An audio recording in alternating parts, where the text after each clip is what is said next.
De otro lado, concede la palabra en este momento al señor secretario de la Estación de Policía Rovira para que por favor se identifique plenamente. Mi capitán, buenas tardes. Yo soy Patria, me presento, patrullero Juan Gabriel Palma Torres, identificado con cédula de ciudadanía Espinal, placa policial 184359. No se le escucha. Gracias. A partir de este momento, entonces, se declaran los recintos en audiencia y damos continuidad, entonces, el día de hoy con la etapa probatoria. Recordarle al doctor Daniel Giovanni Neira que como prueba que se encontraban pendientes por practicar era la de escuchar al señor Albert Humberto Bedoya, a quien se le indica que desde la fecha, doctor, desde el 10 de septiembre, 9 de septiembre del año 2018, este despacho, en sendas comunicaciones oficiales que ya las mencionaré, trató de dar con el paradero, ubicación del señor Albert Humberto. De esta manera, entonces, procedo a mencionar cada una de las comunicaciones oficiales dirigidas a diferentes entidades con el fin de dar con el paradero del mismo.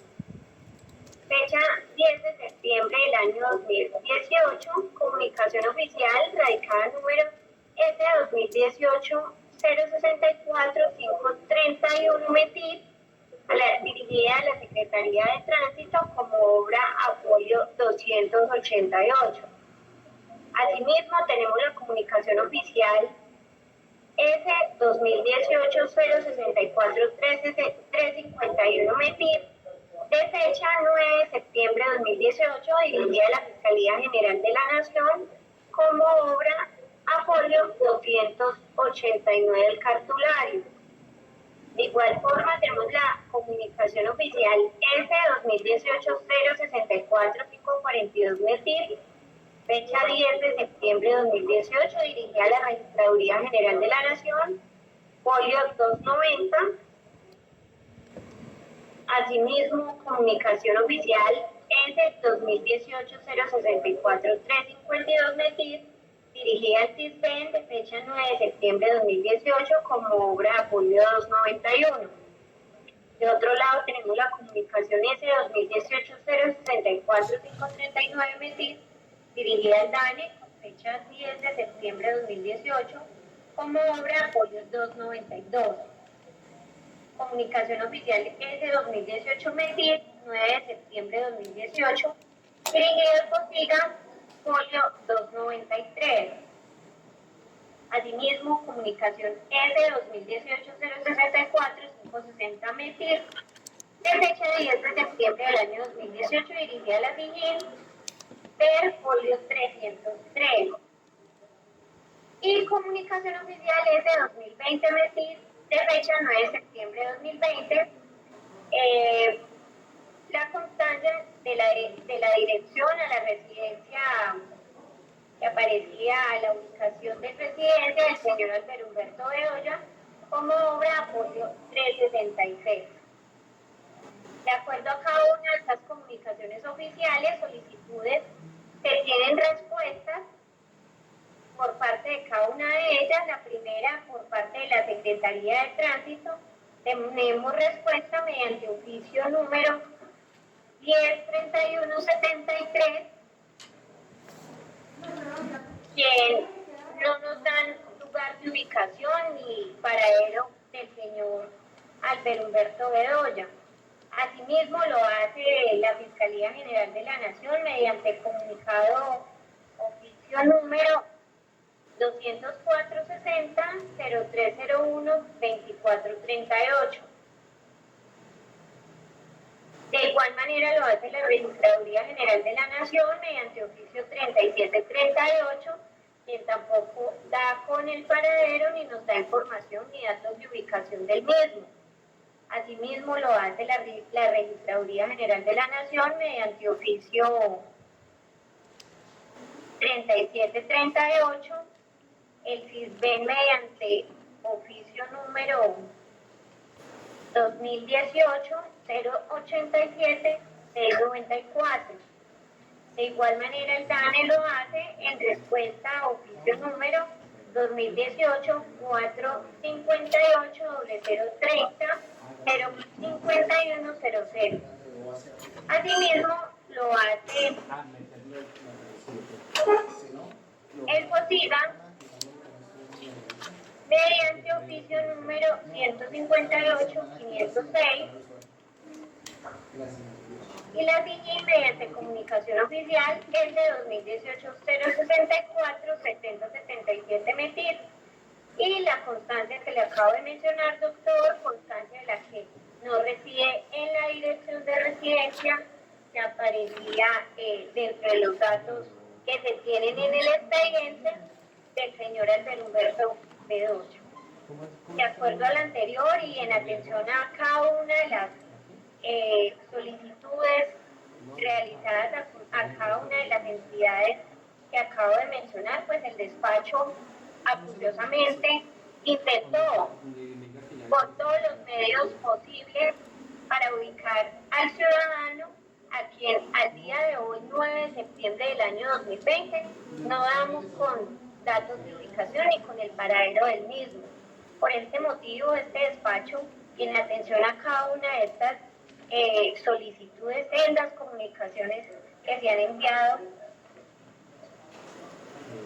deja claro que se ha hecho todo lo posible, se han agotado cada una de las instancias posibles por ubicarlo, y en atención a ello existe el despacho en la práctica de esta prueba testimonial que fue decretada por parte del despacho disciplinario CODINMETI. Aún así, concederle la palabra al doctor Daniel Giovanni para que haga las manifestaciones que tenga al respecto. Pues al respecto debo indicar que es preocupante para la defensa que esa prueba que fue pedida en virtud de poder consultar a esta persona en qué condiciones fue que se materializó su escape de las instalaciones de la Fiscalía, pues a pesar de ser la Policía Nacional una entidad certificada con normas ICONTEC y tener el despacho la posibilidad de acudir a diferentes especialidades, entre ellas SIGIN, Doctor, no se halla, señora. No se le está escuchando. ¿Ahora sí me escucha? Perfecto, sí señor. Le decía al señorito oficial que es preocupante para la defensa que la Policía Nacional, a pesar de ser una entidad certificada en calidad por normas INCONTEC y de tener dentro de las diversas especialidades a funcionarios de policía judicial, pues no haya podido esta entidad dar con el paradero de una persona. Ahí ya no se le escucha. ¿Ahora sí? Ahora sí. Le decía que es inconcebible que la policía con especialidades como la SIGIN, la que incluso se ha oficiado, pues no esté en capacidad de encontrar una persona, como si este testigo hubiese sido víctima de alguna desaparición forzada o secuestro en el país. Pues es inexplicable que no aparezca alguien que, si bien no tiene orden de captura, pero pues las capacidades investigativas quedan en tela de juicio con esta situación. Sin embargo, pues esto escapa a la órbita de su despacho, señorita oficial, y por tal motivo pues no habría cómo oponerse a esa decisión, en tanto que pues con las comunicaciones que ha referido una a una, pues se muestra que al menos se hizo el intento por encontrarlo. Esa es mi manifestación al respecto. Gracias, doctor. Una vez escuchadas sus manifestaciones respecto al desistimiento de esta prueba testimonial que fue decretada en su momento por parte del despacho, indicarle, doctor, que ha sido una de las pruebas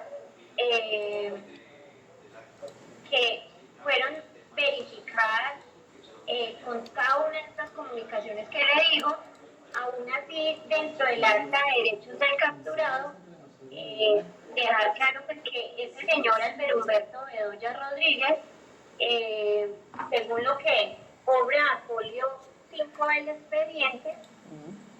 indicaron los policías en su momento, los que llevaron a cabo el procedimiento de captura, que no se verificaron los datos, de esta persona, ni el nombre, y aún así aparece dentro del mismo como indocumentado. Entonces, de esta manera también decirle que fue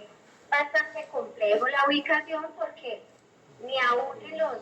en los formatos de acta de derechos del capturado ni demás,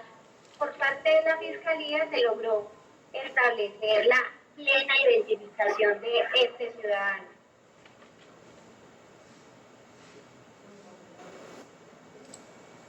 Así entonces, doctor,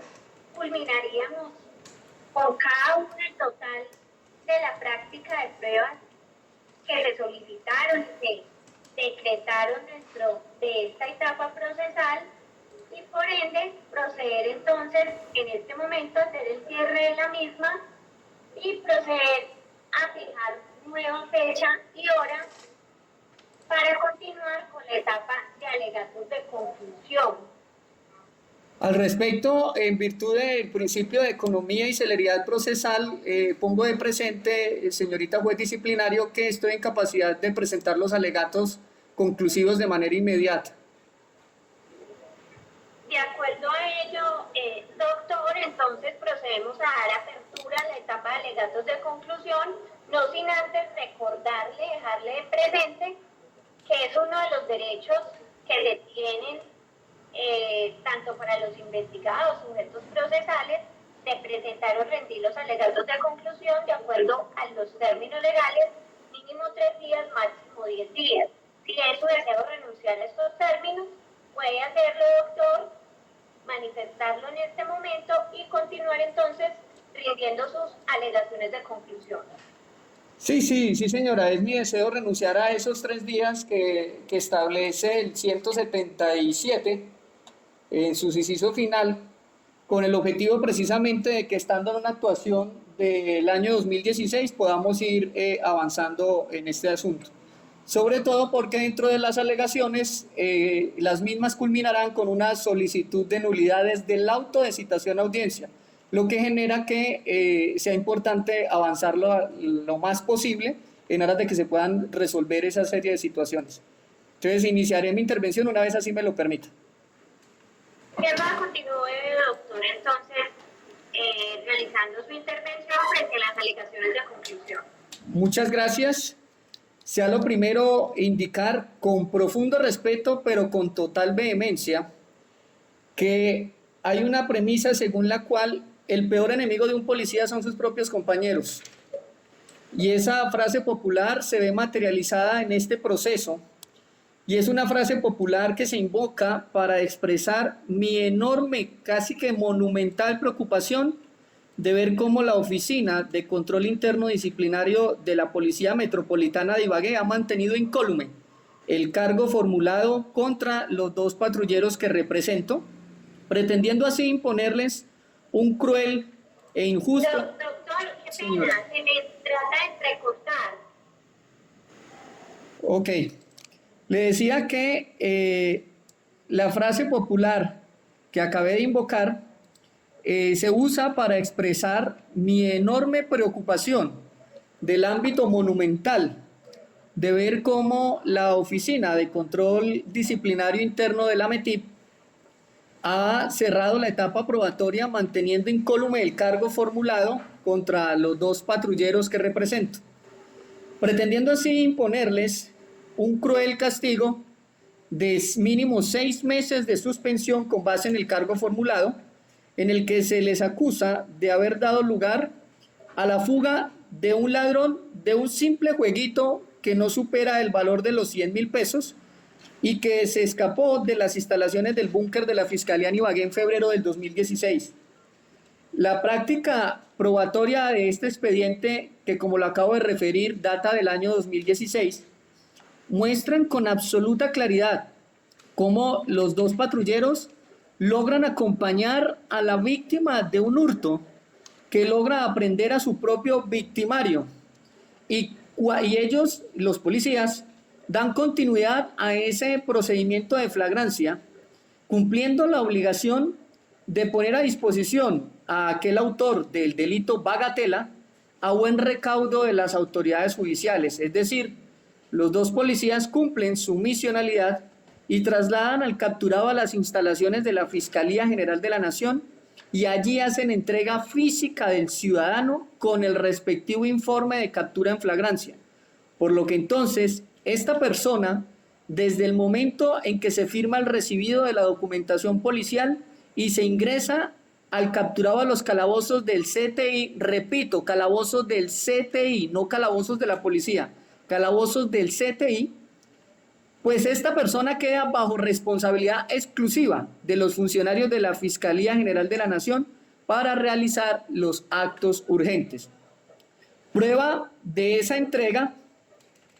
material del capturado a los funcionarios de la Fiscalía la encontramos a folio 3 del expediente, que corresponde al informe de la Policía de Vigilancia,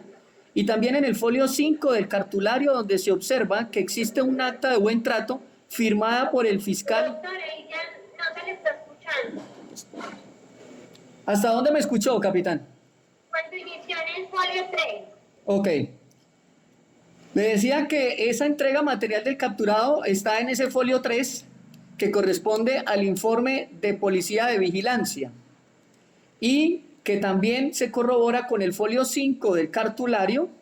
donde se observa que existe un acta de buen trato firmada por el fiscal Gentil Tobar, ese 4 de febrero del 2016. Por consiguiente, aplicando la sana crítica, puntualmente uno de sus componentes, como lo es las reglas de la experiencia, una vez el capturado es entregado a la Fiscalía en sus propias instalaciones, la Fiscalía asume la custodia para el desarrollo de los actos urgentes, entre ellos la realización del arraigo, la toma de sus huellas, la toma de entrevistas a los policías captores y la recepción de la denuncia formal a la presunta víctima del hurto, etc. Solo cuando la Fiscalía, culminados sus actos urgentes, considera necesario presentar el capturado ante el juez de control de garantías, es que emite un oficio de custodia a la Policía Nacional pidiendo su traslado a la Unidad Permanente de Justicia o al Palacio de Justicia, y es allí donde el juez disciplinario debe volver a hacer uso de la sana crítica en otros de sus componentes, como lo son la lógica y el sentido común, para allí plantear un interrogante: ¿cuál sería la gracia de emitir un oficio llamado custodia a la Policía Nacional si, según la teoría del auto de cargos, la custodia durante todo el caso la tuvo la policía? Lo que resuelve ese interrogante, señorita capitán, es que la policía tiene la custodia del capturado hasta que se lo entrega por escrito de manera física a la Fiscalía con el informe en sus propias instalaciones. Y la Fiscalía usa el capturado para sus actividades investigativas y se lo retorna a la policía solo con un oficio para que lo lleve a la UPJ o al juzgado, por lo que la policía solo responde por el capturado cuando recibe ese memorial que le retorna físicamente al reo, y ese documento brilla por su ausencia en este asunto, lo que significa que la Fiscalía continuaba a cargo del aprehendido cuando éste se escapó de sus propias instalaciones. Esos oficios de custodia no son invento del abogado Neira, como una especie de estrategia defensiva, sino que con correo electrónico del 12 de marzo del 2018 a las 14:18 horas, remití desde mi dirección daniel.neira. No se le está escuchando, doctor. Esos oficios, le decía, oficial, que no son invento de una estrategia defensiva del abogado Neira Ríos en este asunto, sino que con un correo electrónico calendado 12 de marzo del 2018 y que se le envió a su despacho a las 14:18 horas de ese día a la dirección meti.codin@policia.gov.co, hay 3 documentos signados por fiscales URI en donde se muestra que la custodia de los capturados a la policía retorna es solo cuando se recibe nuevamente el preso por escrito en un oficio dirigido a los policías. ¿Y por qué por escrito? Porque... Doctor, acérquese más al micrófono porque Te casi gritando. se eleva la comunicación. Y eso que estoy aquí casi desesperando a los policías con el tono de voz, pero bueno, voy a hacer un esfuerzo adicional de pegarme más a la pantalla. La pregunta es, ¿por qué por escrito esa entrega de la custodia? La respuesta es porque como el policía le entrega el capturado por escrito al fiscal, entonces el fiscal se lo retorna también por escrito al policía, para así hacerle lo que sería una especie de cadena de custodia al privado de la libertad. Y así lo demostré al despacho con los 3 memoriales que le remití como prueba documental y que corresponden a procedimientos de captura que adelantaron exactamente los mismos policías aquí investigados. Uno de esos oficios es el identificado con el serial DS 16-2 5670 del 9 de agosto del 2015, que dice grandísimo en el asunto, con una letra que podría ser Arial 50, la palabra custodia, con el que la fiscal María Elena Hernández Cutiva, Se entrecorta. qué raro, de aquí para allá se entrecorta, pero de allá para acá no, es un internet selectivo, pero no tengo problema en retomar. Pero no es tanto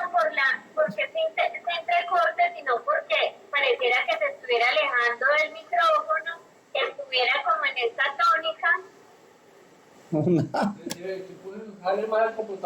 Voy a jalar un poquito más el computador. Regálame un segundo, capitán. Que ahora no falta que lo siga desconectado. Ah, pero cuidado, se le va la poliedre. Ya, se fue la poliedre. Ah.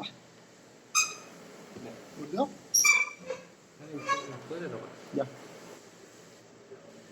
Ya. Listo, ahora sí. Capitán. ¿Me escucha? Listo, doctor. Bueno. Yo voy a dejar acá. Voy a quedarme sin audio para ver si de pronto. ¿No trajo auricular? No. Listo, doctor. Continúe, pero se le escucha muy lejos. Bueno. Le decía que con el oficio, uno de los 3 oficios que le envié, es el que está identificado con la radicación DS 16-2 5670 del 9 de agosto del 2015, que dice grandísimo en el asunto, prácticamente con una letra Arial 50, la palabra custodia, con el que la fiscal María Elena Hernández Cutiva le regresa el capturado a la policía y tiene nota marginal de recibido de uno de los aquí investigados. ¿Dónde radica la importancia de esa prueba documental? Pues en que ese memorial prueba que esa cadena de custodia materializada en oficios es antes de la fecha de la novedad que nos ocupa. La novedad fue en febrero del 2016, el oficio de la fiscal María Elena de agosto del 2015. Y por lo tanto, entonces, la Fiscalía configuró en favor de los policías el principio de confianza legítima, de considerar que solo cuando se emitan este tipo de comunicados, ese tipo de oficios, con esa letra de tamaño exagerado, Arial 50, es que solo allí volvían los uniformados a asumir la responsabilidad de la persona privada de la libertad. Por consiguiente, dependiendo del momento en que se escape el capturado, asimismo se sabe de quién es la responsabilidad, siendo lo mismo que ocurre cuando, por ejemplo, se incauta un elemento bélico como un arma de fuego. Quien va firmando el registro de cadena de custodia es el que va respondiendo. Y desde el momento en que el fiscal entonces, por analogía, recibe el informe del arma de fuego o del acta de incautación, es el que responde por aquel elemento bélico en el que el fiscal no podría llegar a pensar que el policía que le pone a disposición el arma tenga que quedar sentado cuidándosela, como si el personal del CTI no fueran servidores públicos que deben asumir sus propias cargas y responsabilidades. Ya si la fiscalía, en mi ejemplo hipotético pedagógico y que se usa por analogía, la fiscalía quiere que el arma se la cuiden los uniformados, pues entonces hace un memorial pidiendo a los policías que la metan en el armerillo policial y solo en ese momento es que si se pierde el arma, la policía responde, de resto no. Comparación que se ventila para incitar la aplicación correcta de la sana crítica en la toma de decisión de fondo de este asunto. Esta postura conclusiva se respalda en que además existe un principio según el cual nadie está obligado a lo imposible. Pues téngase en cuenta que al momento de la fuga no solo la persona estaba en custodia de la fiscalía como siempre lo he sostenido, sino que además los policías no podían quedarse en la puerta del calabozo asumiendo funciones que no les corresponden, que no hacen parte de su misionalidad, que no están consagradas en la concertación de la gestión, porque entre otras cosas, el fiscal del caso en este momento le pide a uno de los policías proceder a devolver el elemento hurtado, es decir, el juguetico de los 100.000 pesos a la víctima del hurto, mientras que al otro uniformado le recepciona la entrevista para que ratifique su informe de captura en flagrancia, es decir, que la fiscalía aparta a los dos policías del sector de los calabozos de la URI, poniéndolos a realizar dos actividades ya mencionadas, ocupación que es aprovechada por el reo para huir bajo la pasividad absoluta no solo del personal del CTI, sino además del cuerpo de vigilancia que se supone presta el servicio de seguridad de las instalaciones, porque para eso le pagan. Recordemos que el servicio de seguridad del búnker de la Fiscalía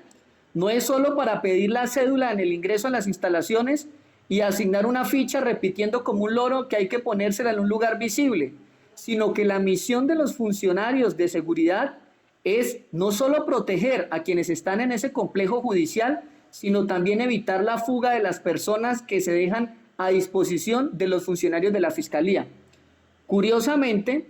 en vez de generar una investigación contra quien deberían prestar ese servicio en debida forma, lo que ocurrió es que la Fiscalía, en una actuación muy Poncio Pilatos, le compulsó copia a los policías señalándolos de ser ellos los que dieron lugar a la fuga del capturado, señalando que es obligación de la policía cuidarlos a ellos en el CTI, porque según la funcionaria que compulsó las copias, la doctora Clarinés, existe un acuerdo interinstitucional que así lo estableció y en donde la Fiscalía y la policía llegaron a ese compromiso en un acto administrativo.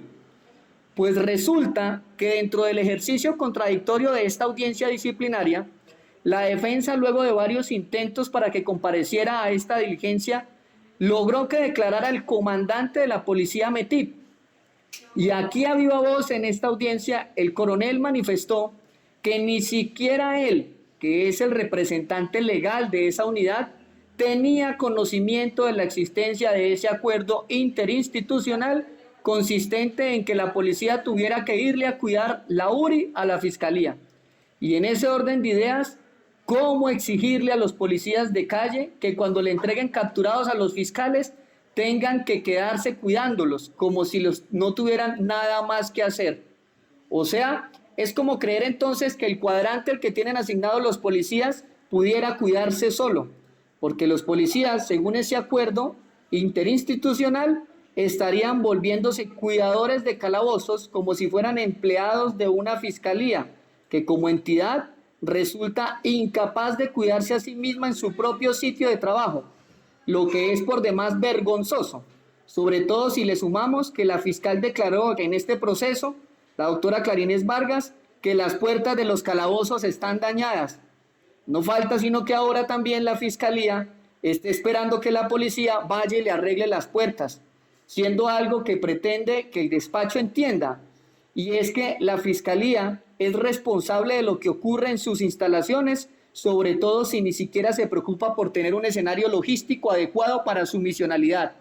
¿Qué ocurriría si en vez de haberse escapado, esa persona se hubiese suicidado o alguien la asesina al interior de los calabozos? Pues guiados del auto de citación a audiencia de este proceso, quien tendría que responder en esa demanda de reparación directa del caso hipotético sería la policía, porque la misma institución así lo determina con sus autos de citación, asumiendo responsabilidades ajenas. Pues ese acuerdo retornando al mismo, ese acto administrativo, aun cuando me parezca un pacto absurdo, considero que efectivamente debería cumplirse, porque para eso son los compromisos, para ser cumplidos, y pues esa sería la eventual prueba irrefutable que permitiría sancionar a los policías, porque ese documento es el que demostraría que la custodia seguía en manos de la policía. Pues para sancionar la fuga, lo primero que debe demostrarse entonces es quién tenía la custodia. ¿Y ese documento se allegó al proceso? Claro que sí, pero resulta que para poder exigir ese cumplimiento de ese pacto hay que tomarse la tarea de socializarlo, hay que dar a conocer esa orden que se pretende imponer, puesto que en el programa técnico profesional en servicio de policía, la Dirección Nacional de Escuelas DINAE no ha implementado aún alguna asignatura que brinde los conocimientos paranormales de hechicería o similares que le permitan a los uniformados que pasan por las escuelas de formación adivinar que no solo tienen que cuidar su cuadrante, sino también ser los centinelas de la Fiscalía General de la Nación por un acuerdo firmado a sus espaldas que ellos jamás conocieron y que prueba de ello es que no hay acta de instrucción al respecto sobre esa temática. Corolario, es inexplicable que la señora capitán María Teresa, como oficial con funciones disciplinarias, luego de esa práctica probatoria no modifique ni siquiera el cargo imputado, a pesar de tan contundentes declaraciones, en tanto que si ni siquiera el comandante de la policía de Ibagué sabía de esa carga de cuidar calabozos, mucho menos lo han de saber los policías de la vigilancia que ni siquiera participan de esas reuniones donde se pactan esos acuerdos. Documento ese que además ni siquiera está actualizado, porque es tan viejo, pero tan viejo, que ese compromiso por escrito cuando se suscribió ni siquiera se había creado todavía la Policía Metropolitana de Ibagué, sino que solo existía el Departamento de Policía Tolima, que es con quien se firmó ese compromiso. Por tal motivo, al no encontrarse acreditado en debida forma que los dos policías tuvieran el conocimiento de existencia de ese acto administrativo interinstitucional y por ende no estar acreditado, más allá de toda duda, que realmente los uniformados tuvieran a su cargo la responsabilidad de custodia del capturado, por cuanto lo que muestra el informe de captura en flagrancia es que ya el capturado había sido entregado materialmente a la Fiscalía General de la Nación, no existe actuación irregular que merezca reproche disciplinario, lo que me lleva a pedir en esta etapa de alegatos conclusivos que el fallo disciplinario a admitir deba ser de carácter absolutorio, pues el tipo disciplinario del numeral 2 del artículo 34 de la Ley 1015 del 2006 señala como requisito para configurar la conducta de fuga, abro comillas, custodia haya sido encargado, de cuya custodia haya sido encargado. Surge el interrogante, ¿quién le encargó la custodia a los policías? ¿Realmente ellos tenían bajo su encargo la custodia al momento de la fuga? Eso no está demostrado, señorita oficial. Y sin ese componente de certeza es imposible sancionar, al menos no si se toman las decisiones con absoluta imparcialidad y desapego a las estadísticas institucionales de la Inspección General.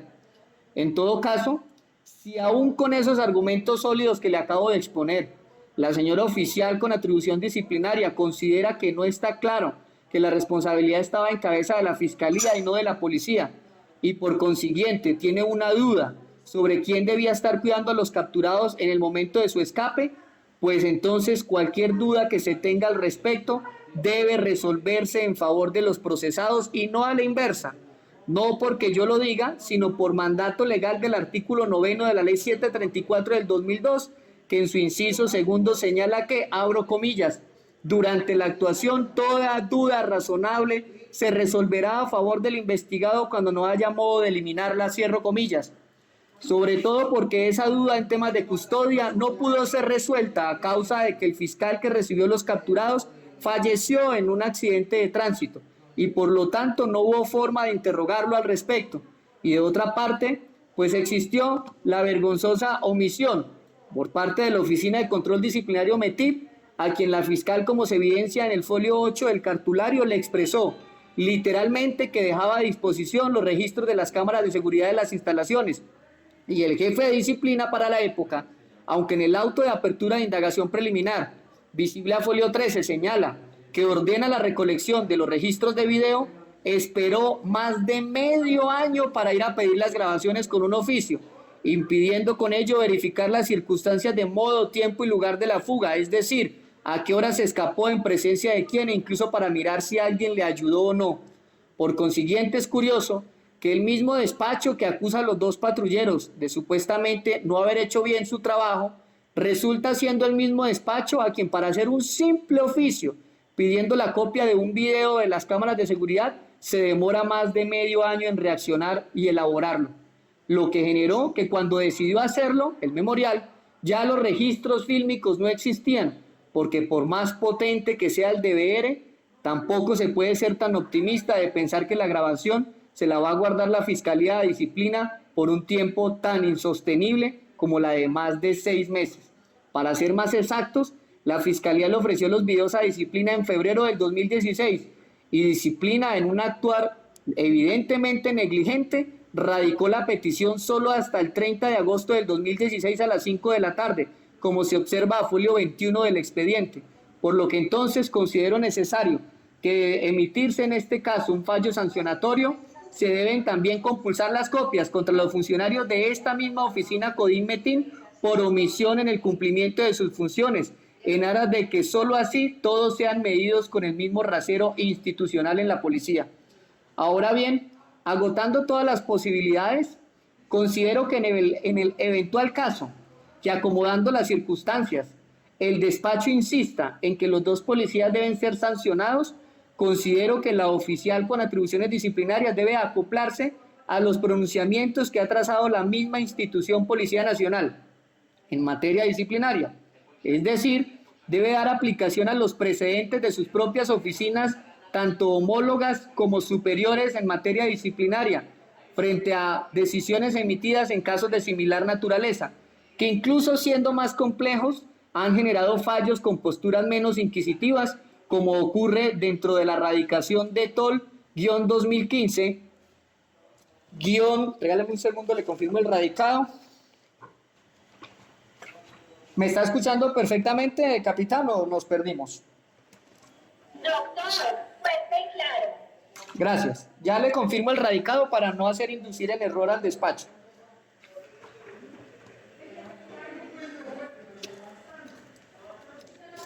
Dale un segundo.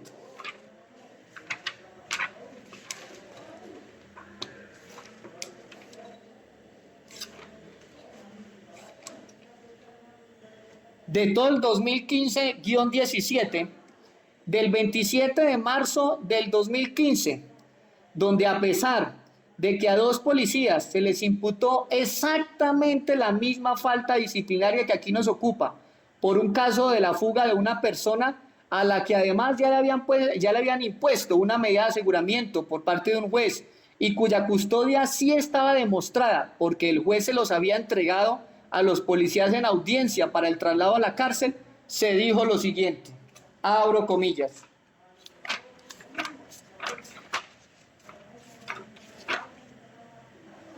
no basta consumar una conducta descrita objetivamente como falta disciplinaria, es menester que ello se haga con dolo o culpa gravísima, pues al realizar una falta objetivamente como gravísima, pero con culpa grave o leve, dará lugar a la falta grave o leve según comparezca o no otras circunstancias. Así se desprende la lectura de los artículos 43-9, 44-1, 50, 63, entre otros del Código Disciplinario Único. El que la calificación de la falta, en punto de su gravedad o levedad, sea una competencia deferida al juez disciplinario, no atenta contra el principio de legalidad, pues así lo exige la naturaleza y estructura del derecho disciplinario. Asimismo, porque la libertad de configuración que acompaña al legislador así se lo permite, como lo indica la Procuraduría General de la Nación en el Instituto de Estudios del Ministerio Público, en el libro de José Fernando Reyes Cuartas, colección de derecho disciplinario número 3. Así las cosas, para el caso en estudio encuentra el despacho que, de conformidad con el postulado de la Ley 734 del 2002, artículo 43, numeral 9, el cual prescribe que la realización típica de una falta objetivamente gravísima, cometida con culpa grave, será considerada falta grave, En igual sentido, preceptúa la Ley 1015 del 2006 en el artículo 37, numeral 9, siendo aplicable esa normatividad para el presente caso, ya que se dan los presupuestos de tipicidad de falta objetivamente gravísima a título de culpa grave. Por ello, sea este el momento procesal para variar la calificación de la falta de gravísima a falta grave, teniendo en cuenta los presupuestos antes señalados, manteniendo la calificación de culpabilidad de culpa grave que realizó el despacho en el pliego de cargos y que se mantiene en el fallo decisorio. Líneas posteriores sigue diciendo esa decisión que entre comillas denomino jurisprudencia disciplinaria de la misma policía. Como quiera que se ha variado la calificación de la falta gravísima a grave y dado ese elemento subjetivo de la conducta de culpa grave en el presente asunto, se hace necesario graduar la sanción e imponer, dados los presupuestos ya conocidos. La Ley 1015 de 2006, en su artículo 39, preceptúa las clases de sanciones y sus límites. Así, en el numeral cuarto reglamenta que para las faltas graves realizadas con culpa grave o leves dolosa, multa entre 10 y 180 días, lo que implica, teniendo en cuenta el caso que nos ocupa, al tener calificada la falta como grave a título de culpa grave, la sanción al poner el disciplinario sería la multa de 10 a 180 días de salario. Cierro comillas. Esa decisión que se trae a colación de ajuste a la calificación de la conducta endilgada no fue una especie de preacuerdo disciplinario entre los sujetos procesales, es decir, no es un le modifico la tipificación, pero no apele doctor, no, ello no ocurrió así, sino que fue la manera en que el juez disciplinario tuvo en cuenta las enormes dificultades que se le presentaron a los policías en la calle, y así en una aplicación de una verdadera justicia, aplicó las normas que se refieren en el aparte leído, lo cual fue debatido en segunda instancia, es decir, que frente a esa modificación, aun cuando fue más benéfica para los dos procesados de ese asunto, fue objeto de apelación, y fue así como con auto del 23 de julio del 2015, el inspector delegado de la Región 2 de Policía, coronel Juan Carlos Navia Herrera, confirmó en su integridad la decisión, es decir, que avaló ese ajuste de calificación que realizó el jefe Codín de Tol, por lo que entonces, si ese trato de imponer una multa de 10 días en vez de 6 meses de suspensión se le dio a dos policías a los que se les escapó un capturado a quien se les había impuesto medida de aseguramiento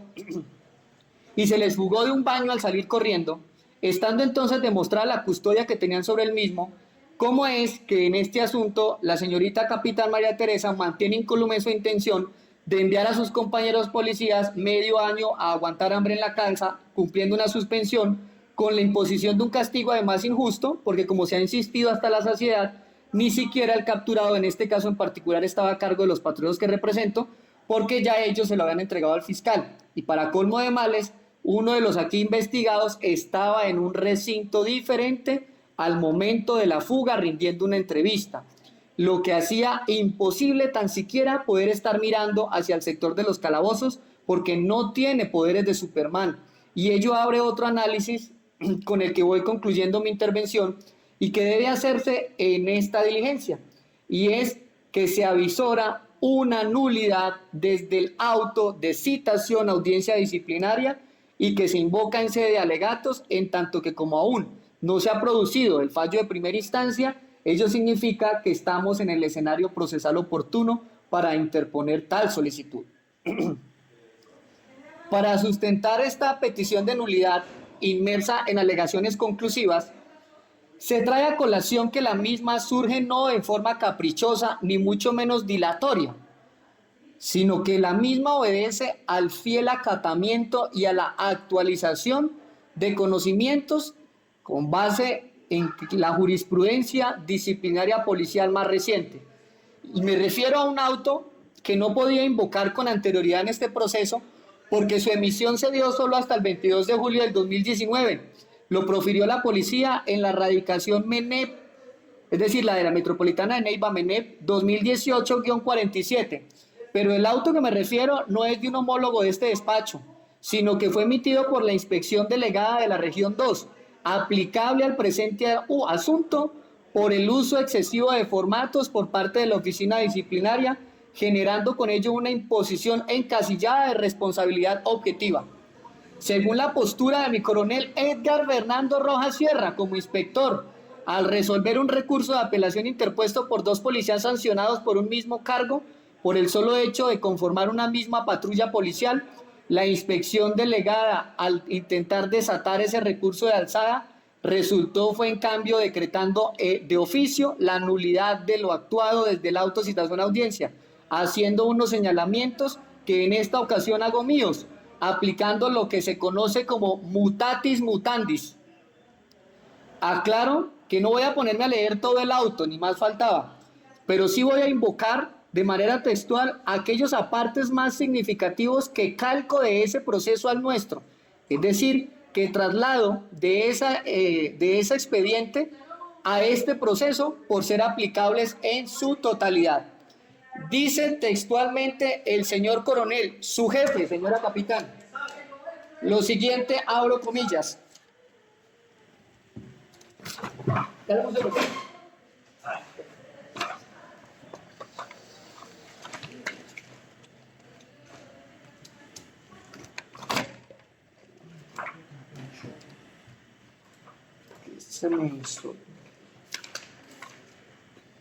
Abro comillas. La declaratoria de nulidad de las actuaciones disciplinarias resulta de una institución jurídica de alcance y condiciones claras, la cual ha sido desarrollada en el artículo 143 y subsiguiente del Código Único Disciplinario por la jurisprudencia y la doctrina especializada, considerándose que al declarar la ocasión a expulsar de la esfera jurídica las actuaciones procedimentales, probatorias y trámites surtidos con desconocimiento de las ritualidades propias del derecho disciplinario, conllevando entonces a que una vez considerada se rehaga el actuar espurio. Corolario de lo anterior, a partir del artículo 143 del Código Disciplinario Único se regula la citada institución jurídica, debiendo indicar entonces que su trámite y decisión debe dirigirse con observancia de las reglas y principios del derecho disciplinario, de tal manera que al configurarse alguna de las causales contenidas en la norma y viden, le corresponde declararlas. Líneas posteriores dice el coronel. Para el ACUEN resultan palmarias las irregularidades sustanciales que afectan el debido proceso, como se advierte a continuación. En nuestro sistema jurídico la responsabilidad se funda en dos aspectos considerados como la piedra angular del ius puniendi del Estado, siendo estos el filosófico y el jurídico. El primero surge de la naturaleza racional del ser humano, revistiéndolos de capacidad de conocer lo esencial de sus comportamientos y de su entorno, emanado de ella la voluntad que ha sido reconocida como lo volitivo de su inteligencia y que aterrizados en la naturaleza de la actuación disciplinaria corresponde a la fórmula reconocida por la doctrina especializada como D es igual a R, donde D corresponde a la decisión racional del servidor público en ejercicio de sus funciones y R la responsabilidad buena o mala que debe asumir. Visto lo anterior, la tarea encomendada a las autoridades con atribuciones disciplinarias no debe resumirse a la duplicidad de contenidos, pues como lo afirma el autor de la teoría de la argumentación jurídica Robert Alexy, 1997, las plantillas o formatos preestablecidos limitan la creatividad del funcionario y resta argumentación jurídica, de tal manera que salidos del encajonamiento de los preconceptos es debido llevar a cabo en la minucia las labores tendientes a determinar con plena certeza la existencia de una conducta transgresora de los deberes funcionales o aquella que no cuenta con vocación de alcance disciplinario por inexistencia de la afectación sustancial. En tal sentir, las decisiones sancionatorias o absolutorias deben corresponder a un estado de convencimiento en el que la existencia de un hecho, premisa mayor, se conforme o descarte a través de los medios de prueba legalmente reconocidos, premisa menor, y de esta manera lograr el alcance de los fines de la acción disciplinaria. Por su parte, génesis de la responsabilidad jurídica de los servidores públicos es el artículo 6 de la Carta Política, en el que la responsabilidad de los funcionarios del Estado se extiende además del cumplimiento de la Constitución y la ley a la acción o omisión de sus actos funcionales, es decir, al individuo responde por la afectación sustancial de sus funciones en virtud de relación a la supervisión sustentada en los actos administrativos de nombramiento. Continuando con la responsabilidad jurídica del servidor público, nótese que su núcleo es la conducta, sustentado en los artículos 118 y 277.6 de la Constitución Política, que reza, y ahí pues se hace un pronunciamiento que no voy a leer de manera literal por celeridad y economía procesal. Pero sí, posteriormente este auto dice el señor coronel lo siguiente: así pues, No cabe duda que la responsabilidad disciplinaria surge de la conducta de quien ejerce funciones públicas y que para el caso que ocupa la atención de este inspector delegado corresponde a la desplegada de manera individual por los señores patrulleros, la misma que debió corresponder al exhausto recaudo y valoración probatoria, evitando dejar al azar algunos aspectos que no fueron ni siquiera advertidos por el ACUO y que sin duda afectan el normal y adecuado ejercicio de la defensa. No en vano, el abogado en sus intervenciones siempre hizo alusión a la mismidad de cargos que le fueron imputados a sus clientes, que si bien se vieron comprometidos en unos mismos hechos, también es que el fallador de primer grado, de manera diáfana, soportando la carga de la prueba que debió establecer con certeza el grado de participación individual de los implicados, bien como autor o determinación de la falta, según sucedió. Pero en este caso, apegados del formato, se reprodujo en idénticas condiciones la falta disciplinaria, su adecuación típica, la modalidad de la conducta y la culpabilidad, entre otras. ¿Aquí ocurre, cierro comillas, aquí ocurre eso? Sí, señora juez disciplinaria, ocurre exactamente lo mismo. Si revisamos el auto de citación a audiencia, encontramos que precisamente hay dos policías, igual que en el radicado del coronel que acabo de mencionar. Adicionalmente, estas dos personas estarían inmersas en un presunto irregularidad en su actuar, lo mismo que ocurre acá, pero precisamente en ese auto, el señor coronel Rojas critica que el auto de citación a audiencia haya generado una duplicidad de información reproduciendo en idénticas condiciones la falta de la adecuación típica, modalidad de la conducta y culpabilidad. Si revisamos nuestro auto de citación a audiencia, pareciera que si no es porque invoqué el radicado de este proceso diciendo que es de la MENEC, pareciera que el señor coronel estaba leyendo el auto de citación a audiencia nuestro. Por tal motivo, continúo lo que dice el señor coronel Rojas en líneas posteriores, ya finalizando, para que quede debidamente formulada la petición de nulidad. Abro comillas. Es pasivo el ACUO en la labor de investigación y prueba, pasando por alto que la acción disciplinaria, siendo parte del derecho punitivo del Estado, es una actuación netamente probatoria, razón por la que en la parte resolutiva del acto administrativo en el que se determina la responsabilidad disciplinaria de un funcionario, señala declarar probada la responsabilidad, alocución a la que solo se llega con el debido recaudo de los medios de prueba, evitando dejar al azar circunstancias que pudieran incluso modificar la calificación jurídica o adoptar decisiones contrarias a la sancionatoria. Cierro comillas. ¿Eso qué tiene que ver con nuestro caso? Lo decía señorita oficial, que en esta actuación existió esa pasividad del ACUO, en tanto que se demoró más de 6 meses para pedir unos videos que muy seguramente hubieran favorecido a los procesados, porque se hubieran podido demostrar que ellos ni siquiera estaban en cercanías del calabozo y por tanto no podían impedir alguna fuga porque estaban cumpliendo misiones totalmente distintas. Continúo con la exposición del auto, abro comillas. No debe olvidar el fallador de instancia que la responsabilidad es la capacidad con la que cuenta toda persona de conocer y aceptar las consecuencias de una conducta de manera inteligente, razonada y libre, y que para la actuación disciplinaria corresponde a los actos o hechos que perturben el normal, cabal y adecuado cumplimiento de las funciones asignadas a la persona que en virtud de su nombramiento asume de manera voluntaria la calidad de servidor público y como consecuencia se sujeta a la relación especial para con el Estado. Sin embargo, tal capacidad es individual y lo puso en mayúsculas el coronel. Y así debe ser investigado, sancionado o absuelto. Consecuente con lo anterior, la acción o omisión de las funciones de un individuo con la que afecte sustancialmente sus deberes funcionales debe conllevar a la responsabilidad de índole disciplinario, sanción que debe cumplir con los valores de graduación según corresponda a la falta y la culpabilidad, pero que en todo caso, como se ha venido decantando, es individual. Y aquí abro un paréntesis dentro de ese entrecomillado para decir que en este caso la palabra individual la volvió a escribir el coronel, pero ya en mayúscula y con negrilla.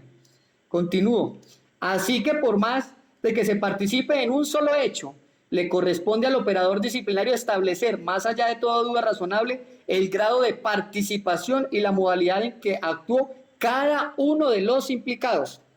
conllevando entonces que en honor a la verdad el fallador de primera instancia debió esmerarse por el adecuado recaudo probatorio previo a la imputación de los cargos disciplinarios y de esta manera cumplir con los fines de la acción disciplinaria que se resume en establecer la verdad material de los hechos. Aclarado el tema anterior, resulta de gran importancia señalar que el ACO incurre en irregularidades sustanciales que afectaron el debido proceso al asumir la actuación disciplinaria por fuera de la regla, es decir, desconociendo la obligación de investigar y probar en debida forma al abandonar la carga probatoria que reposa en sus actuaciones.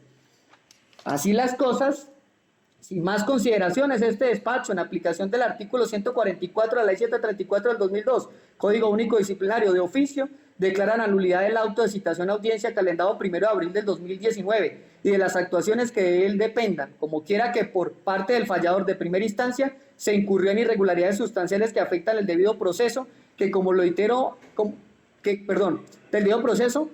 lo fue, itero, el desconocimiento de una investigación integral que estableciera lo favorable y desfavorable, a lo que llegaría únicamente a través del recaudo de los medios de prueba, aspecto que redunda en la afectación del derecho a la defensa y consecuentemente vicia de legalidad del acto sancionatorio.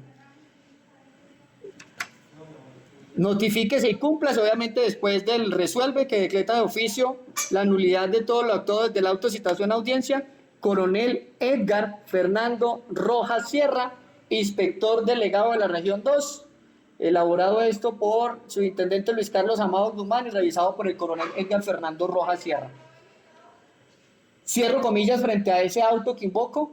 y que no es que yo venga a hacer un ejercicio de lectura en los alegatos conclusivos, no es mi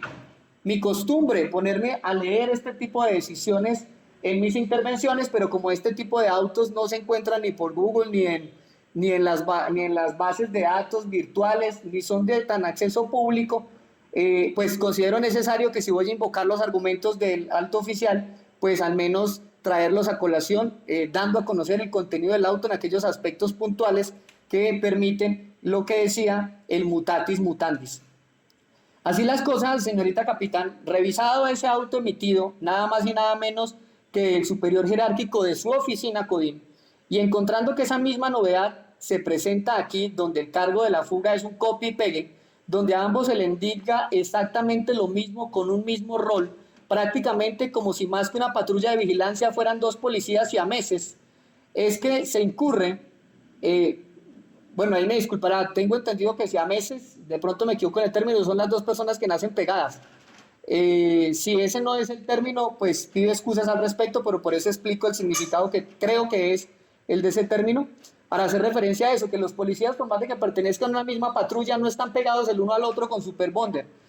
Eso lo que genera entonces, lo dice el coronel, es una irregularidad procesal que él resaltó, que lo obligó a devolver el proceso a ese estado inicial de pliego de cargos, y por eso se aplica en este momento, porque las condiciones son exactamente las mismas, y a misma actividad, mismos resultados. De allí que, como también observamos aquí una pasividad investigativa, pues no se logró traer a declarar el fugado a que nos dijera si realmente los policías le facilitaron o no su fuga, pues ello ha quedado claro que no fue culpa de la señorita oficial, pero pues en todo caso, pues esa omisión que es de la Policía Nacional, en virtud de que la carga de la prueba le corresponde al Estado, en virtud de lo que dice el artículo 7º de la Ley 906 aplicable en virtud del principio de integración normativa, que dice que en ningún cargo se puede invertir la carga de la prueba, pues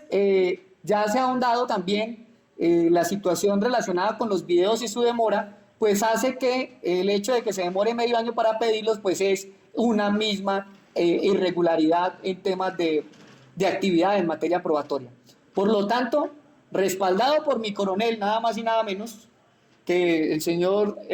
oficial Rojas, pues le pido, señorita capitán, que cumpla con los lineamientos trazados por su segunda instancia y realice las correcciones procesales a que haya lugar. Es de anotar que la nulidad se invoca al final de las alegaciones que se pidió en primera medida una absolución y subsidiariamente el ajuste a la calificación por una sencilla razón. Y es que considero que de llegarse a decretar la nulidad pedida, tendría ya usted servido sobre la mesa, es decir, en su escritorio, una postura defensiva que podrá hacerle eventualmente de gran utilidad para, en vez de llegar a proferir un nuevo auto de cargos, de pronto resulte decretando un archivo de la investigación con base en esas premisas de que la custodia no la tenían los policías y demás. de que incluso el acto administrativo no era conocido por los uniformados y todo lo que le expuse. Pero que si en todo caso vuelve su despacho a convocar a una audiencia disciplinaria, lo que se reclama es, amparado en lo que dijo el coronel, que usted debe decirme en su nuevo auto de citación a audiencia de qué manera fue que cada uno de estos dos policías incurrió en alguna irregularidad. Es decir, que se me debe exponer al momento de la imputación de cargos disciplinarios el grado de participación de manera individual que tuvieron cada uno de mis clientes en la fuga de este ciudadano de las instalaciones de la Fiscalía y no cobijarlos a los dos con un mismo auto de citación de audiencia, que no es otra cosa que un formato copia y pegue. Repito, no lo digo con ánimos ofensivos, sino que recojo son las palabras que dijo el señor coronel. Como la norma me obliga a exponerle exactamente cuál es la causal que se invoca, aunque la misma se desarrolló, se dijo con total claridad de que se trata de irregularidades sustanciales que afectan el debido proceso, y pues se supone que entre abogados no nos leemos los códigos, pues no menos cierto es que para evitar que se declare que no se sustentó de debida forma la petición, pues pongo de presente que la causal que le estoy invocando es la del numeral tercero del artículo 143 del Código Disciplinario Único que todavía está vigente. En esas condiciones, señorita oficial, doy por sentada mi petición de nulidad y por culminada mi intervención en lo que tiene que ver con los respectivos alegatos, de tal manera que independientemente de la decisión que usted adopte, si esta es no decretar la nulidad y en caso de una reposición no modifica su decisión, ya los alegatos estarían debidamente presentados. Y de esa manera pues estaríamos generando la economía procesal y la celeridad que invoqué cuando renuncié a los 3 días que establece el código para presentar esta intervención. Muchas gracias, señorita capitán. Doctor, gracias a usted. En atención a la causal de nulidad invocada en sede de alegatos de conclusión y en atención a que el doctor Neira, profesional del derecho, se encargó, se enfocó en hacer un arduo análisis y lecturas de fallos emitidos por diferentes despachos disciplinarios de acuerdo al principio de autonomía que la ley taxativamente precisa y se materializa en el principio de la libre interpretación de la ley disciplinaria. Este despacho no accede a esta nulidad invocada en atención también a los principios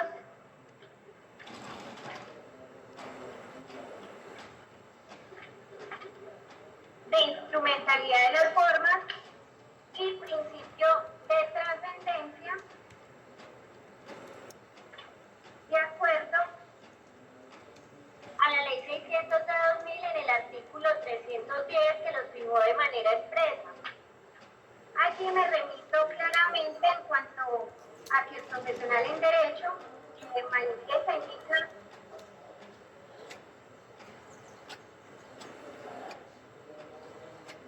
el proceso.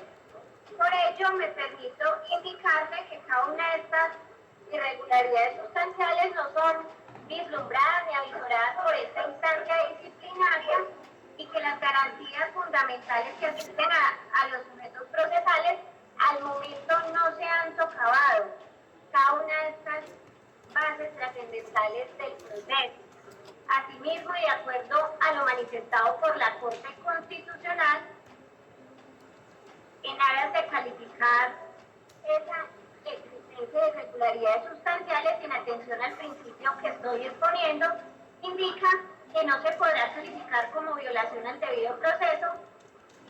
sino que esto afecta cuando hay privación o limitación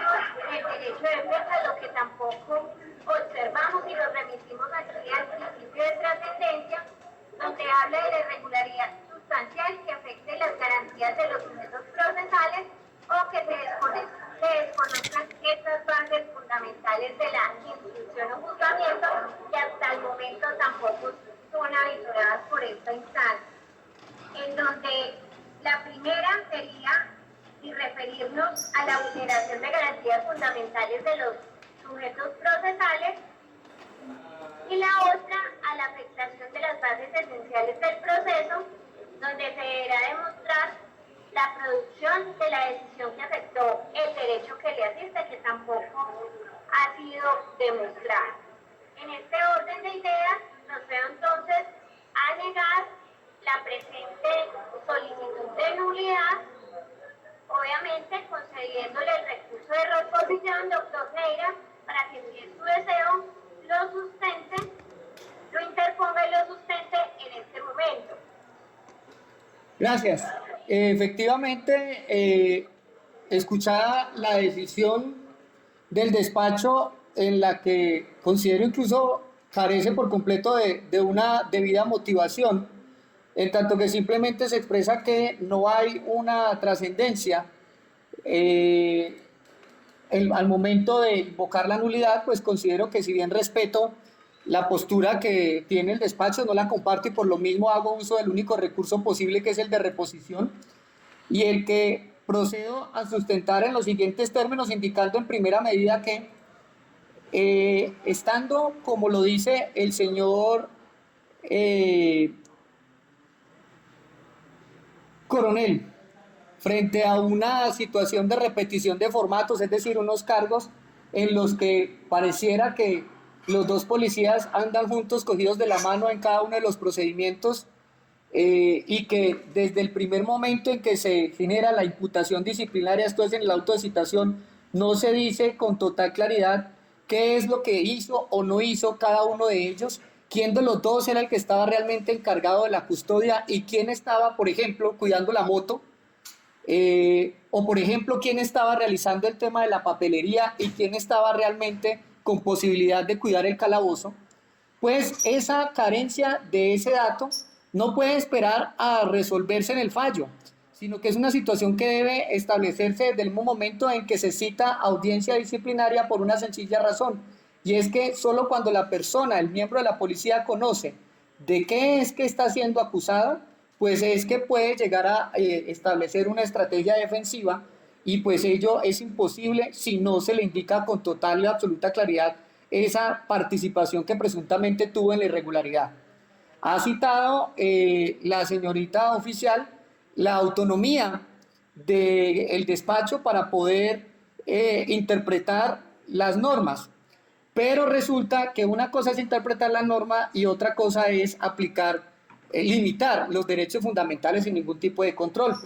Y ello es porque, teniendo en cuenta que el derecho disciplinario hace parte del ius puniendi del Estado, lo dice mi coronel Rojas, debo decir entonces que asimismo se hace necesario traer a colación decisiones en materia de imputación de la máxima autoridad relacionadas en esos temas de punibilidad del Estado. Y al respecto debo indicar que en decisiones como la SP-2042, es decir, 2042-2019, repito el radicado, SP 2042-2019 del 5 de junio del 2019, proferido en la radicación 51007 por la doctora Patricia Salazar Cuellar, nada más y nada menos que la presidenta de la Corte Suprema de Justicia actualmente. Dice ella exactamente que la imputación es de tal grado de importancia que con ella, abro comillas, se garantiza el ejercicio del derecho de defensa, cierro comillas, y que por lo tanto explica ella en esa decisión que una persona no se puede defender de unos hechos expuestos de manera exageradamente ambigua y turbia. Frente a este aspecto, vale la pena traer a colación, como respaldo jurisprudencial también, la sentencia SP 4045-2019 dentro del radicado 53264 del magistrado ponente Eider Patiño Cabrera, de la Sala de Casación Penal, quien el 17 de septiembre del 2019, es decir, hace menos de un año, señaló que cuando se hace una imputación de cargos, ese escenario es tan importante porque la persona puede incluso llegar a allanarse a sus cargos. Y aunque el tema de allanamiento a cargos no es una situación que esté contemplada en nuestro código disciplinario, no menos cierto es que nuestra ley 734 establece que quien asume la responsabilidad puede recibir un trato diferencial y solo puedo yo asumir una responsabilidad como investigado, trasladándome o hablando en nombre de los dos patrulleros, cuando me dicen con total claridad cuál es mi supuesta responsabilidad en el hecho que se me imputa. Es lo que conocemos nacionalmente en el ámbito judicial como los hechos jurídicamente relevantes. No puede decirse que se cumpla con ese derrotero de los hechos jurídicamente relevantes si simplemente se dice es que el señor X se les voló, se escapó, se fue de las instalaciones de la fiscalía. Sí, pero ¿y a qué horas? ¿Cómo? ¿Dónde? ¿Quién lo estaba cuidando exactamente en ese momento? ¿Cuál de los dos policías es el que se le escapó? Porque nótese, como lo planteé en las alegaciones, tenemos a un uniformado en el que se estaba rindiendo una entrevista en el momento en que se escapa la persona. ¿Y por qué a él se le hace la imputación en las mismas condiciones? En la misma imputación para ambos, cuando las entrevistas no se rinden en los pasillos de la fiscalía, ni mucho menos puede pensarse que la entrevista a un policía captor se haga dentro del calabozo, ni que pueda pensarse que el policía pueda hacer esa entrevista al CTI teniendo esposado en una de sus manos al aprendido. Y ello es lo que se espera y se echa de menos se haga en el auto de citación a audiencia, donde se le diga al policía de qué manera, por estar rindiendo la entrevista, no cuidó a ese capturado, y eso no se realizó. Son situaciones que debieron haber sido objeto de una imputación. Tenemos una imputación ambigua, y esa ambigüedad es la que genera que se insista por vía de reposición que el despacho, atendiendo a estos pronunciamientos jurisprudenciales,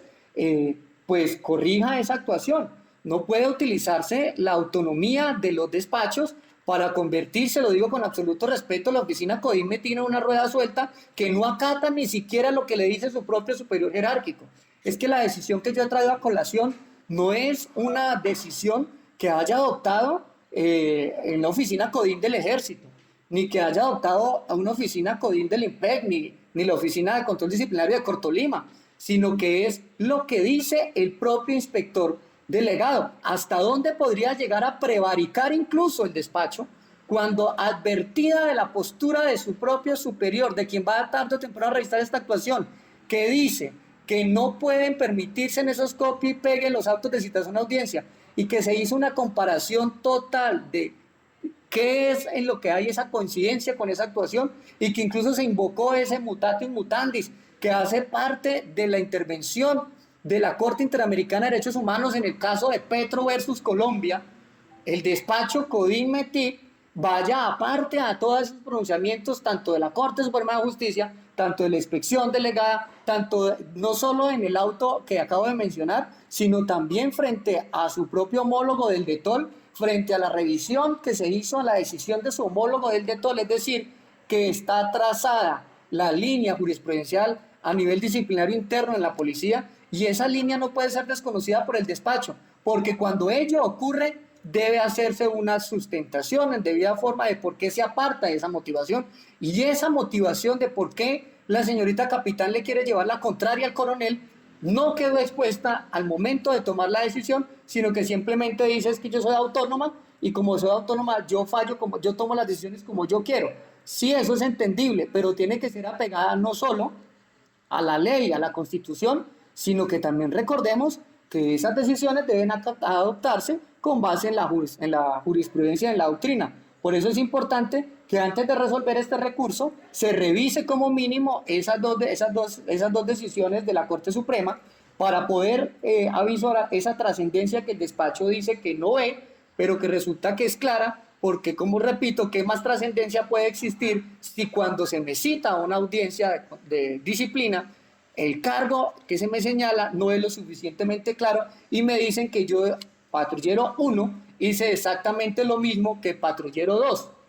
solo por el hecho de ser ambos patrullas? Lo que está pretendiendo esta defensa no es ni dilatar el proceso, ni entrar en confrontaciones innecesarias con la Oficina de Control Disciplinario, ni más faltaba. Es solamente advertir que hace escasamente un par de meses la Oficina de Disciplina de Segunda Instancia, pues al generar esa nulidad, generó entonces todo un desgaste para el proceso, tocó volverlo a iniciar, y eso es lo que se pretende evitar en este caso, y eso es trascendente, porque no podemos esperar a que su señoría disciplinaria emita una decisión y que en caso de ser adversa, yo plantee esa misma argumentación, vaya a la inspección y después de 1 o 2 meses de estar allá, el despacho del coronel diga, sí, hombre, yo ya lo había dicho, que porque no acatan, si invocaron mi pronunciamiento de manera casi que textual y nos devuelvan el proceso generando un desgaste y ese desgaste afectaría principios fundamentales del derecho como el de celeridad y economía procesal. Por tanto, sí es trascendente la petición que yo he planteado, porque como lo digo, en este momento yo ni siquiera sé qué fue lo que hizo cada uno de los policías.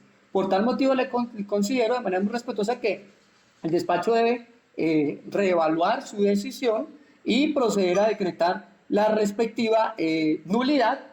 desde el auto de citación a audiencia para realizar las correcciones que haya lugar. Consideraría que lo oportuno en este tipo de asuntos es que, como le he invocado 2 radicaciones, lo menos que se esperaría es que se suspenda para verificar si las mismas realmente existen y no que simplemente de una manera escueta o poco motivada simplemente se me ratifique la decisión diciendo solamente que se trata de un tema de autonomía cuando se han incluso decretado nulidades en sede de casación, como ocurre en estos pronunciamientos, por una formulación de imputación mal hecha. Y en este caso, en disciplina, no tenemos audiencia de formulación de imputación ante juez control de garantías, pero sí tenemos una audiencia de formulación de imputación de cargos disciplinarios que se hace a través de auto. Por tal motivo, se aplicaría esa situación en virtud del principio de integración normativa y porque eso pues, nos llenaría los vacíos, se aplicaría incluso por temas de analogía. Por tal motivo, entonces, señora capitán, considero que está debidamente sustentado mi recurso y que en virtud a pronunciamientos nada más y nada menos que la presidenta de la Corte Suprema, ella algún nivel de importancia y de injerencia puede generar al interior de este proceso. Y considero entonces que con base en ese respaldo jurisprudencial está debidamente sustentado mi recurso. Muchas gracias. Gracias, doctor. Una vez sustentado su recurso de reposición, el despacho procede de esta manera a pronunciarse frente al recurso, indicándole al profesional del derecho que se niega y no se accede a la solicitud de nulidad interpuesta en sede de alegatos de conclusión por los motivos anteriormente expuestos. Asimismo, recalcarle, reiterarle que esto hace parte, cada uno de estos fallos y sentidos de fallo que usted acaba de traer a colación por otros despachos disciplinarios, obedecen al buen juicio y a la lógica de cada uno de los jefes para la época en que fueron emitidas estas decisiones disciplinarias, por lo cual no es prudente, no es procedente traerlas a un proceso disciplinario con circunstancias de tiempo y modo y lugar totalmente diferentes, edificadas bajo otras circunstancias que no tienen nada que ver con los procesos que usted menciona. Es por esto, y entonces, doctor, reiterarle la negativa ante la solicitud de nulidad, asimismo indicarle que frente a la misma no procede recurso alguno y proceder de igual manera a continuar una vez lo manifestó usted al terminar con su pronunciamiento frente a las alegaciones de conclusión, hacer el cierre de esta etapa y a proceder a suspender esta audiencia disciplinaria con el fin de fijar nueva fecha y hora para continuar con la etapa de emisión del fallo de primera instancia de manera verbal y motivadamente. Por favor, doctor, verifiquemos entonces calendario.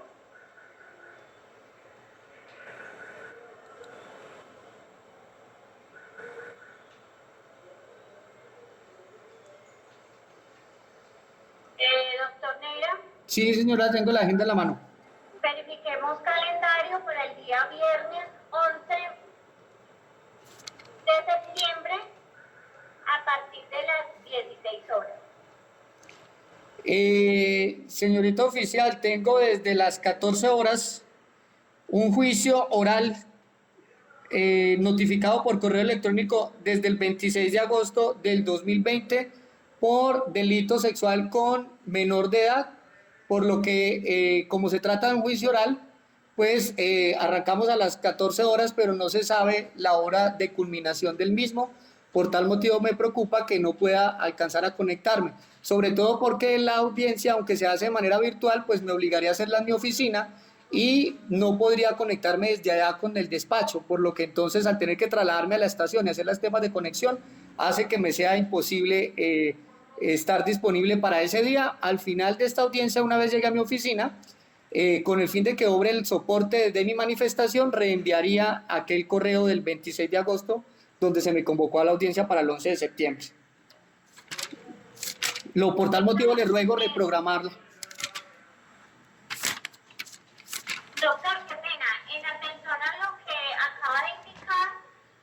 verifiquemos calendario para el día 14 de septiembre en horas de la mañana. Es el lunes, sí señora, no tengo inconveniente, a cualquier hora del día por el momento está disponible. 10:30 horas. Bueno. Bueno, de acuerdo a ello, entonces, procedo a concederle la palabra al doctor Daniel Giovanni Neiras para que por favor le inicie el despacho, ya ha quedado debidamente notificado en estrado, y proceda a recordar la nueva fecha y hora para continuar con la audiencia, emisión del fallo de primera instancia. Sí, señorita oficial, quedo notificado de que tenemos audiencia el día lunes 14 de septiembre a partir de las 10:30 horas, conexión que se haría desde la misma estación de policía del municipio de Rovira, Tolima, para que pues de manera respetuosa les solicito se hagan las respectivas coordinaciones para la conexión. Y de paso aprovecho el uso de la palabra para solicitarle que se me colabore con la expedición de copia en medio magnético de esta diligencia, pues en la medida de lo posible el día de hoy, para que con base en las argumentaciones que se han expuesto acá, poder sobre ello prever una posible intervención por vía de apelación en caso de que la decisión llegue eventualmente a ser desfavorable. Claro que sí, doctor. En el transcurso de esta semana le haremos llegar entonces los audios que una vez termine la misma serán incorporados en DVD al cartulario. Bueno, muchas gracias. Gracias, no siendo otros motivos la presente, damos por culminada esta audiencia disciplinaria, siendo las 17:31 del día 9 de septiembre del año 2020, procediendo a firmar el acta por quien en ella intervinimos.